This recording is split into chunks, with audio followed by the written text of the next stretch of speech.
Hi friends, ಹೇಗಿದ್ದೀರಾ? ಬನ್ನಿ ನಾವಿವತ್ತು YT ಸ್ಟುಡಿಯೋದಲ್ಲಿ ಯಾವೆರಡು ಸೆಟ್ಟಿಂಗ್ಸ್ನ ಆನ್ ಮಾಡಿಕೊಂಡ್ರೆ ನಮ್ಮ ವೀಡಿಯೋಸು ಬೇಗ ವೈರಲ್ ಆಗ್ತವೆ ಅಂತ ನೋಡ್ಕೊಂಡು ಬರೋಣ. YT ಸ್ಟುಡಿಯೋ ಎಲ್ರಿಗೂ ಗೊತ್ತಿರುತ್ತೆ. YT ಸ್ಟುಡಿಯೋ ಬೇರೆ ಮತ್ತು ಯೂಟ್ಯೂಬ್ ಸ್ಟುಡಿಯೋ ಬೇರೆ ಅಂದ್ಕೋಬೇಡಿ, ಎರಡೂ ಒಂದೇ. ಅದರಲ್ಲಿ ಯಾವ ರೀತಿ ಸೆಟ್ಟಿಂಗ್ಸ್ನ ಮಾಡ್ಕೊಳೋದು ಅಂತ ನೋಡ್ಕೊಂಡು ಬರೋಣ. ನನ್ನ ಚಾನಲ್ಗೆ ಹೊಸಬ್ರಾಗಿದ್ದರೆ ದಯವಿಟ್ಟು ಸಬ್ಸ್ಕ್ರೈಬ್ ಆಗಿ, ಲೈಕ್ ಮಾಡಿ, ಶೇರ್ ಮಾಡಿ. ಬನ್ನಿ ನನ್ನ ಫೋನ್ ರೆಕಾರ್ಡರಲ್ಲಿ ನಿಮಗೆ ತಿಳಿಸ್ಕೊಡ್ತೀನಿ. ಈಗ YT ಸ್ಟುಡಿಯೋದೊಳಗೆ ಹೋಗಬೇಕು.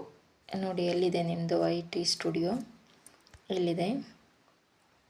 ಇದು ಓಪನ್ ಮಾಡಿದ ತಕ್ಷಣ ನಿಮಗೆ ನೆಟ್ ಆನಲ್ಲಿರಬೇಕು.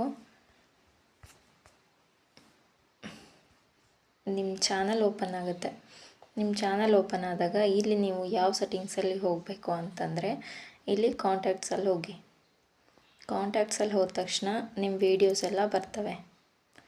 ಬಂದಾಗ ಒಂದು ವೀಡಿಯೋದ ಮೇಲೆ ಕ್ಲಿಕ್ ಮಾಡಿ, ಯಾವುದಾದ್ರೂ ಒಂದು ವೀಡಿಯೋ ಕ್ಲಿಕ್ ಮಾಡಿ. ಕ್ಲಿಕ್ ಮಾಡಿದ ಮೇಲೆ ಇಲ್ಲಿ ಪೆನ್ಸಿಲ್ ಬಟನ್ ಕಾಣ್ತಿದೆ ನೋಡಿ, ಕಾಣಿಸ್ತಿದೆಯಾ?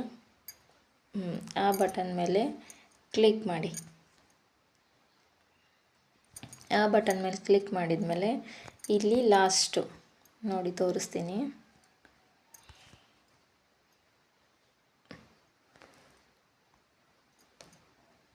ಇಲ್ಲಿದೆ ನೋಡಿ, ಲಾಸ್ಟ್ ಒನ್ ಟ್ಯಾಗ್ಸ್, ಶಾರ್ಟ್ಸ್ ಅಂತ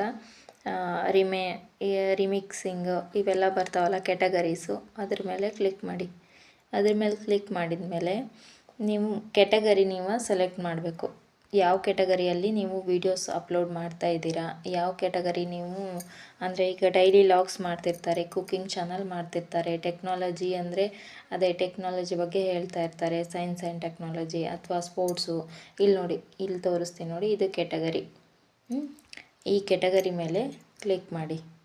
ನೋಡಿ, ಇಲ್ಲಿ ಚಾಯ್ಸ್ ಅ ಕ್ಯಾಟಗರಿ ಅಂತ ತೋರಿಸುತ್ತೆ ನೋಡಿ. ಇಲ್ಲೆಲ್ಲ ಕ್ಯಾಟಗರೀಸ್ ಇದ್ದಾವೆ. Car and vehicles, comedy, education, entertainment, film and animation, games, home to and stay, music, ಈ ರೀತಿ ಸುಮಾರು ಕ್ಯಾಟಗರೀಸ್ ಇದ್ದಾವೆ. ಇದರಲ್ಲಿ ನೀವು ಯಾವುದ್ರ ಬಗ್ಗೆ ಪೋಸ್ಟ್ ಮಾಡ್ತಾ ಇದ್ದೀರಾ, ಯಾವುದ್ರ ಬಗ್ಗೆ ವೀಡಿಯೋಸ್ ಮಾಡಿ ಹಾಕ್ತಾ ಇದ್ದೀರಾ ಅನ್ನೋದನ್ನು ನೀವಿಲ್ಲಿ ಸೆಲೆಕ್ಟ್ ಮಾಡಬೇಕಾಗುತ್ತೆ.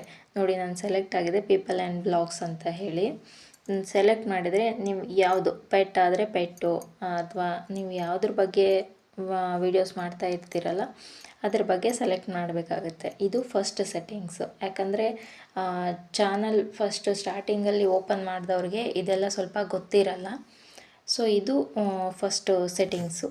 ಇದಾದಮೇಲೆ ನೆಕ್ಸ್ಟ್ ಬನ್ನಿ, ಇಲ್ಲಿ ನೋಡಿ, ಇಲ್ಲಿ ನಿಮ್ಮದು ಇದು ನಿಮ್ಮ ಚಾನಲ್ ಓಪನ್ ಆಗುತ್ತೆ ನಿಮ್ಮದು. ಇಲ್ಲಿ ಪೆನ್ಸಿಲ್ ಬಟನ್ ಕಾಣ್ತಿದೆಯಲ್ಲ, ಅದ್ರ ಮೇಲೆ ಕ್ಲಿಕ್ ಮಾಡಿ. ಅದರ ಮೇಲೆ ಕ್ಲಿಕ್ ಮಾಡಿದ ಮೇಲೆ ಇಲ್ಲಿ ನಿಮಗೆ ಹೋಮ್ ಟ್ಯಾಬ್ ಅಂತ ತೋರಿಸುತ್ತೆ. ಕೆಲವೊಂದು ಫೋನಲ್ಲಿ ಒಂದೊಂದು ರೀತಿ ಸೆಟ್ಟಿಂಗ್ಸ್ ಇರುತ್ತೆ. ಅವ್ರವ್ರದ್ದು ಫೋನಲ್ಲಿ ಯಾವ ರೀತಿ ಇರುತ್ತೆ ಅನ್ನೋದನ್ನು ನೋಡ್ಕೊಂಡ್ಬಿಟ್ಟು ಚೆಕ್ ಮಾಡಿ ಸೆಟ್ಟಿಂಗ್ಸ್ನ ಮಾಡ್ಕೊಳ್ಳಿ. ಇನ್ನು ನನ್ನ ಫೋನಲ್ಲಿ ಇಲ್ಲಿ ಹೋಮ್ ಟ್ಯಾಬ್ ಅಂತ ತೋರಿಸ್ತಿದೆ. ಕೆಲವೊಬ್ರದ್ದು ಇಲ್ಲೇ ಮೋರ್ ಸೆಟ್ಟಿಂಗ್ಸ್ ಅಂತ ತೋರಿಸುತ್ತೆ. ಅದಕ್ಕೆ ಒಬ್ಬೊಬ್ಬರು ಒಂದೊಂದು ಫೋನ್ನ ಯೂಸ್ ಮಾಡ್ತಿರ್ತಾರೆ. ಈಗ ಐಫೋನಲ್ಲಿ ಬೇರೆ ಥರ ಇರುತ್ತೆ, ಒಂದೊಂದು ಫೋನಲ್ಲಿ ಒಂದೊಂದು ಥರ ಇರುತ್ತೆ.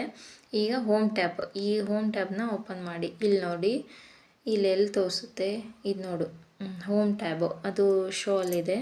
ಆಮೇಲೆ for use, YouTube recommends your contact based on viewers interest ಅಂತ ತೋರಿಸ್ತಾ ಇದೆ. ಇಲ್ಲಿ ನೆಕ್ಸ್ಟು ಮೋರ್ ಸೆಟ್ಟಿಂಗ್ಸ್ ಅಂತ ತೋರಿಸ್ತಿದೆ ನೋಡಿ. ಇಲ್ಲಿ ಮೋರ್ ಸೆಟ್ಟಿಂಗ್ಸ್, ಈ ಮೋರ್ ಸೆಟ್ಟಿಂಗ್ಸ್ ಮೇಲೆ ಕ್ಲಿಕ್ ಮಾಡಿ.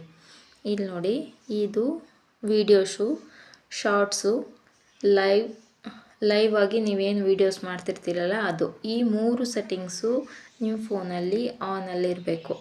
ಆನಲ್ಲಿದ್ದರೆ ಮಾತ್ರ ನಿಮ್ಮ ವೀಡಿಯೋಸು ನೀವು ಯಾರಿಗೆ ಶೇರ್ ಮಾಡಬೇಕು ಅಥವಾ ಯಾರಿಗೆ ಕಳಿಸ್ಬೇಕು ಅಂತ ಅಂದ್ಕೊತೀರಲ್ಲ, ಅಂದರೆ ನೀವು ಈಗ ಯಾವ ಕ್ಯಾಟಗರಿಯಲ್ಲಿ ವೀಡಿಯೋಸ್ ಮಾಡಿರ್ತೀರಲ್ಲ ಆ ಕ್ಯಾಟಗರಿ ವೀಡಿಯೋಸ್ಗಳು ಅವರು ಯಾವ ರೀತಿ ಜನರಿಗೆ ಶೇರ್ ಆಗ್ತವೆ ಅನ್ನೋದು ಈ 3 ಆನಲ್ಲಿದ್ದರೆ ನಿಮಗೆ ವೀಡಿಯೋಸ್ಗಳು ಶೇರ್ ಆಗ್ತವೆ. ಬೈ ಚಾನ್ಸ್ ನೀವು ಇಲ್ಲಪ್ಪ ಬರೀ ನಾವು ಶಾರ್ಟ್ಸ್ ಅಷ್ಟೇ ವೀಡಿಯೋಸ್ ಮಾಡ್ತೀವಿ, ಲಾಂಗ್ ವೀಡಿಯೋಸ್ ಮಾಡಲ್ಲ, ಲೈವ್ ಹೋಗಲ್ಲ ಅಂತಂದರೆ ಇಲ್ಲಿ ಇವೆರಡು ಬಟನ್ನ ನೀವು ಆಫ್ ಮಾಡ್ಕೋಬೇಕಾಗತ್ತೆ.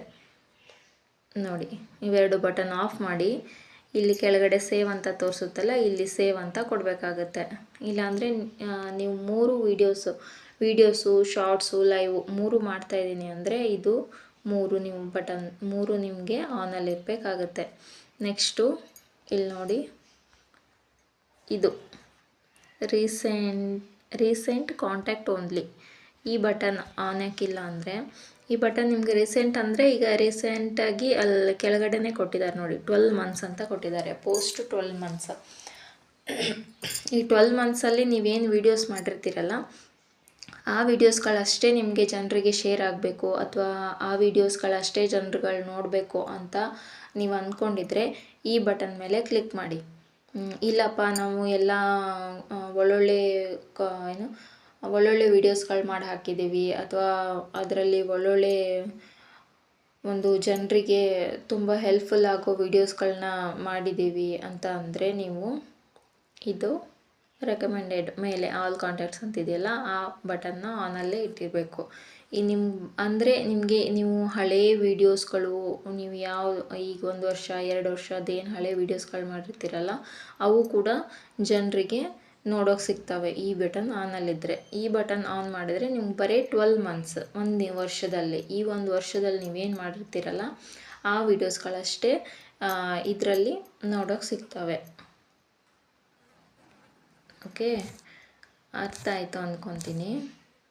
ಇದು YT ಸ್ಟುಡಿಯೋದಲ್ಲಿ ನೀವು ಆನ್ ಮಾಡಬೇಕಾಗಿರೋ 2 ಬಟನ್ಗಳು. ಯಾಕೆ ಗೊತ್ತಾ, ನೀವು ಈಗ ಹೊಸದಾಗಿ ಚಾನಲ್ ಯಾರು ಸ್ಟಾರ್ಟ್ ಮಾಡಿರ್ತೀರೋ ಅವರಿಗೆ ಇವೆಲ್ಲ ಬಟನ್ಗಳು ಅಂದರೆ ಇವೆಲ್ಲ ಸೆಟ್ಟಿಂಗ್ಸ್ಗಳು ಗೊತ್ತಿರಲ್ಲ, ತುಂಬ ಡೀಪಾಗಿ ಅವರು ಸೆಟ್ಟಿಂಗ್ಸ್ನ ನೋಡಿರಲ್ಲ. ಸೊ ಇವೆರಡು ಬಟನ್ ನಿಮಗೆ ಆನಲ್ಲಿದ್ದರೆ ನಿಮ್ಮ ವೀಡಿಯೋಸು ಮತ್ತು ವೈರಲ್ ಆಗ್ತವೆ. ಎಲ್ಲಿ ನೀವು ಯಾವ್ಯಾವ ರೀತಿ ವೀಡಿಯೋಸ್ಗಳನ್ನ ಮಾಡಾಕ್ತಿರೋ ಆ ರೀತಿ ಸೆಟ್ಟಿಂಗ್ಸ್ನ ಮಾಡಿಟ್ಕೊಳ್ಳಿ, ನಿಮ್ಮ ವೀಡಿಯೋಸ್ ಬೇಗ ವೈರಲ್ ಆಗ್ತವೆ.